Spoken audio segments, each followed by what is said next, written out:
Welcome art family. In today's video I'll be making this large sunflower, demonstrating how I made this large sunflower painting, and I'm so glad that you're here.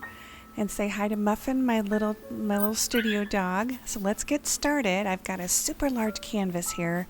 This is a 4-foot wide by 3-foot tall, or 48 inches wide by 36 inches tall painting canvas.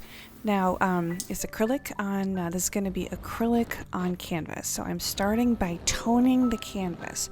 If you've ever started work on whether it's a small painting, a medium-sized painting, or a large painting, there's that moment where you face the dreaded white canvas. And so a tip I have for you for working large is, as soon as you can, get rid of the white, just the plain white canvas. Cover it with another color that will tone it and set a middle range value. So I'm using acrylic, a fluid acrylic. This is a yellow ochre and a super wide brush. So you can see these very lyrical movements. I'm aiming to add a feeling of energy and vitality to the painting.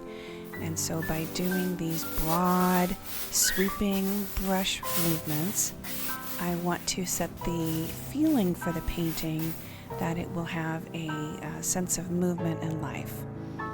So the brushes I'm using here, a 2.5 inch, this is actually a house painting brush. It's by Purdy. And then also we have, let's see, this is a wash brush, a 1.5 inch from American Painter, and from Low Cornell a nice size 11 round, and then a couple of Low Cornell wash brushes that are size 11. I'm working with large brushes, so the tip is when you're working with large artwork, be sure to size your brushes up accordingly.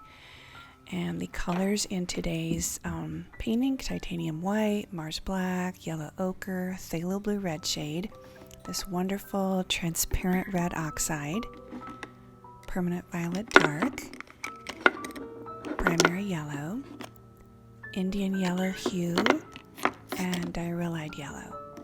So we'll get started with those colors, and say there's Muffin walking around near the bird cage. So I've got everything started here. I've drawn in with paint just a basic outline of where all the things are going to be. So this outline, or this basic sketch, I created by using just 2 colors, yellow ochre and phthalo blue red shade, and added a little bit more of the phthalo blue red shade to make it darker.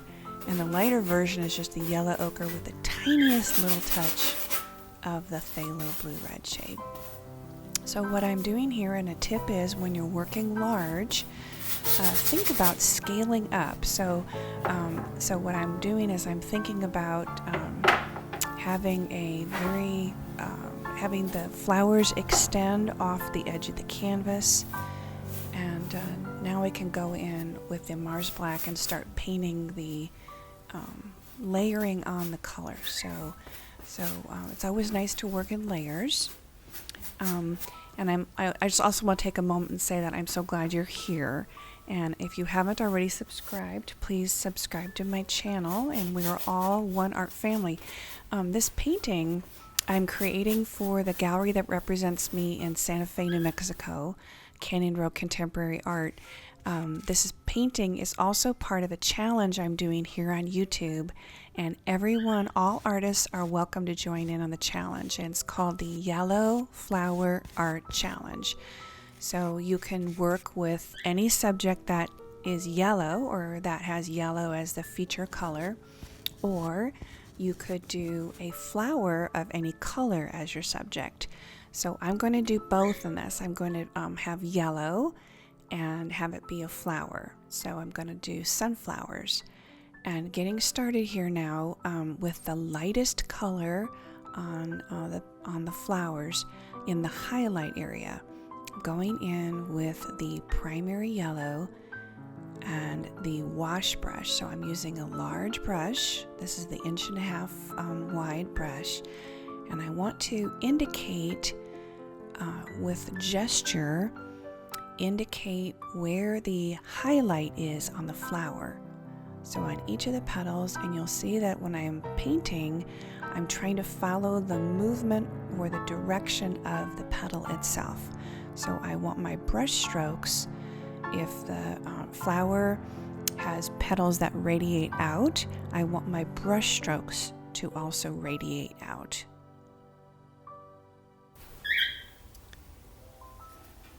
All right, now so just a couple of indications are there where the highlight is on the flowers. Now I can go in and work a little bit on the stems.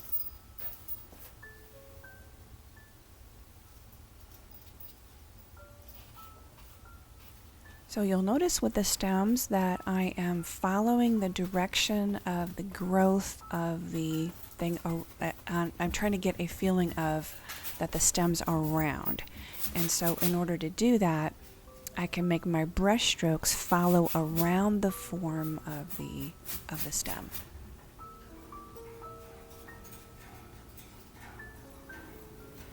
And stepping back and looking to see where the next highlight should be placed. We'll go in and restate that color. So this yellow is a very light color, and it's although it looks opaque, it actually when you put it on the canvas, especially over the yellow ochre, sometimes you have to go back over and add an additional layer of colors. That's what I'm doing here. And just giving it a nice rinse in some fresh water.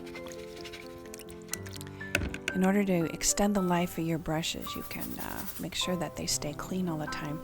Now you'll see that I've turned the painting sideways. And that's another tip for working in large, is make sure that when you're working, you are rotating your work so that it's, first of all, it's easier to work with if you rotate it when you periodically work, because your arm can only stretch so far. But then if you go in and rotate your canvas, what you'll find is you have a nice balance of energy across the canvas. So now I'm working with the round brush and adding in, and I'm using gestural movement, and I'm holding the paintbrush towards the end of the brush in order to give almost like a baton of a conductor, to try and give a calligraphy kind of a feel, or I'm trying to give a loose and expressive feel. And so what you can do with that, if you are also interested in getting a loose and expressive feel in your work, hold your paintbrush towards the back end. Don't hold it by the metal part. That's the ferrule. You'll hold it near the metal part if you're trying to get a lot of control and a tight rendering, and hold way back on the end if you're trying to go for a loose feeling. So that nice diarrhea yellow. I love this color. It feels like sunshine in a can. Just going over and giving a sense of freedom and expression and exuberance with these flowers.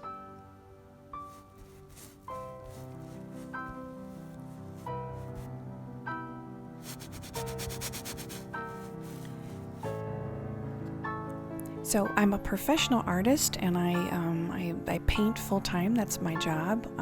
So what I'm going to be doing is, this painting is going to be shipping.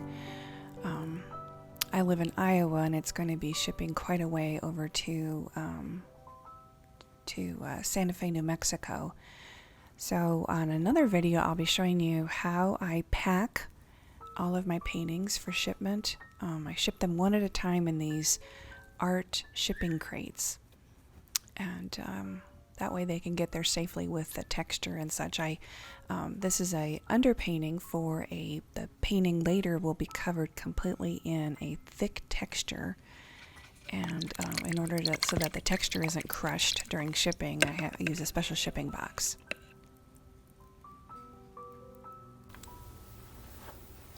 Alright, so now we've got the basic colors. We've got the diarrhea yellow in there. We've got the primary yellow showing the highlight areas. And now what I'd like to do is use that brush, that round brush, and get more of a connection and try and bring the highlight areas in with the rest of the petals, and then also be working on the centers of the sunflowers.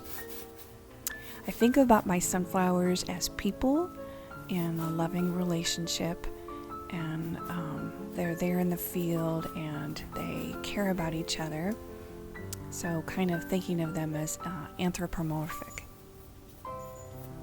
Going back in with that nice transparent red oxide and the Indian yellow hue, working on the shadow side of the where the petals have curved in, or curve out actually, and so the seed area is in a little bit more of shadow.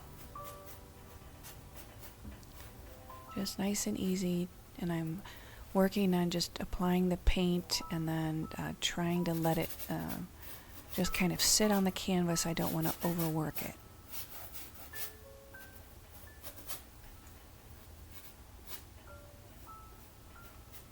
Another tip when you're working large is sometimes, and also let's go ahead and add a little bit of naphthol red light to the canvas, and a little bit also of cad orange. But I'll say that when you're working large, sometimes it's helpful to make up a study for a larger work. So you might make for example, a small, like a 8x10 or something like that. Try and make it the same proportion. So if this is 3 foot by 4 foot, that's a 0.75 ratio. So try and pick something that would have a similar ratio, and then you can experiment and work out all the kinks of your composition and make like a mini version of that. And then when you work on the big version, then you'll feel very confident that what you're putting there is going to work. So going back in with some diarrhea yellow, going back and making sure I've got a thick enough coat on there so that the canvas feels like we've got some good rich color.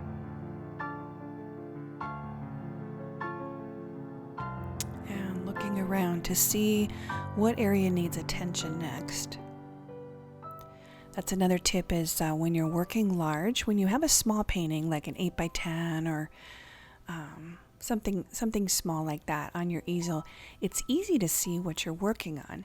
But when you're working large, you'll see that I'll step back from the canvas, 5-6 feet or even 10 feet away periodically to go in and just make sure that it also looks good from far away.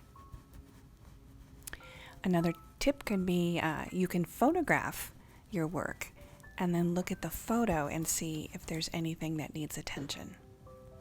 So coming in with that cad orange. There we go. Now here comes the fun part.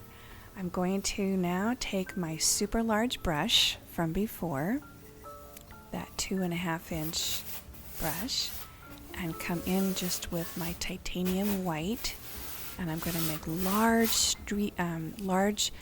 gestural sweeping motions with the brush. So my goal here is I want it to be the opposite of fussy. I want it to be playful, exuberant.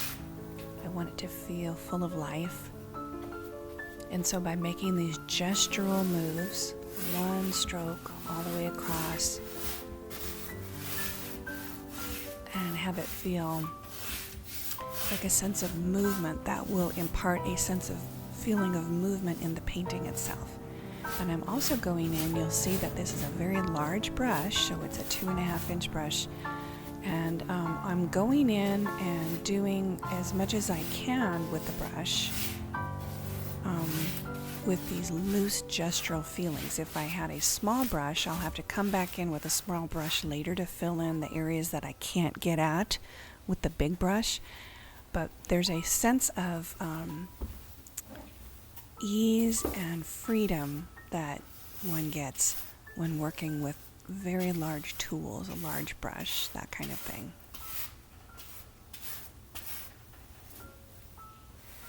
So this technique that you see that I'm doing here, where I'm using and I'm painting the background last, and I'm carving out the shapes that you see, that's called negative painting. And I like to be a positive person, but I do use negative painting. So what that is it's a technique where you basically carve out your shapes, your subject, by applying the background over the areas that have already been painted. So by painting the yellow ochre first over everything, that sets the tone, and those little bits of yellow ochre peek through, and I like that effect. But I'm just going in with the brush and doing these this negative painting, and then what happens is that by putting the white in the other areas, then it makes the sunflowers and their leaves and the stems then stand out.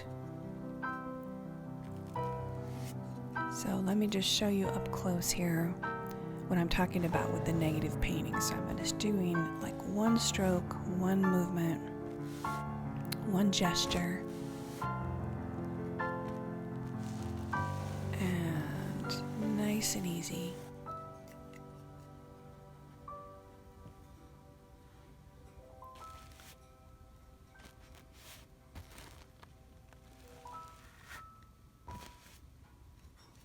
Also, you can see the marks that were left in our underpainting, how those play against the movement of that, plays against the movement of the white.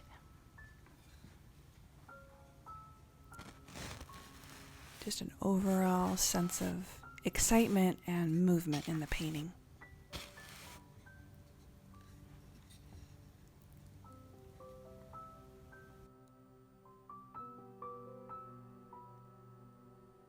So here I can come right up to the stem and give a stroke following the curve of the leaves and the petals.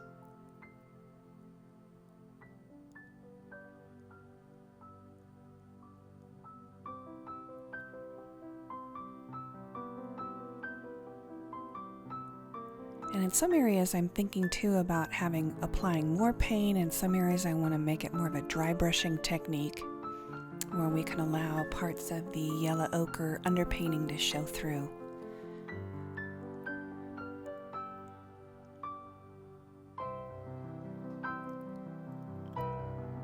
And just looking to see what areas need attention next. So that's all, got everything that I can do with the large brush. So now let me get that rinsed out just so that the paint doesn't stay on the bristles. And now let's go in with that 1.5" American Painter smaller brush. So what I'll do with this now is I'll go in and fill in all of the areas that I couldn't do or couldn't fit in with the really super large brush. So I'm using this as an aid to still give me that really broad gestural feeling, but instead just using the smaller brush. Now you might wonder, well gosh, why didn't you just use the smaller brush the whole time? And I'll tell you, that is because I've tried and I cannot create that same sense of vitality and exuberance by using a tiny brush. In this case, I mean, an 1.5" brush is not a tiny brush, but on this size canvas, it is a tiny brush. And so on this painting, if I were to have used this small brush on everything, first of all, it would just make it seem like fussy. Now here I'm coming back in, I made a boo-boo, so I can just go in and wipe that back out. I took a little bit of water on my round brush and just took off the areas where I put paint where I didn't want. There we go. Now coming back in, see I can carve out and do the negative shapes, carve out the feeling of where that stem is coming up at the top. And once all that's done, now it's time to sign. So I'm using a liner brush, and I added some water to our Mars Black to make it an ink-like consistency. And I give a little test to see that it is an ink-like kind of consistency. And a liner brush is really nice. I now need to load up with more paint, so be sure to put enough paint on your when you sign. Be sure to get enough paint on your brush. And now reloading the brush with more paint, coming back in. I like to sign the front of my paintings with my first initial and my full last name. There we go. All right, and here's the completed painting. Well, thank you so much for being here. And so until next time, this is Dena Tollefson. All my best to you. Bye-bye.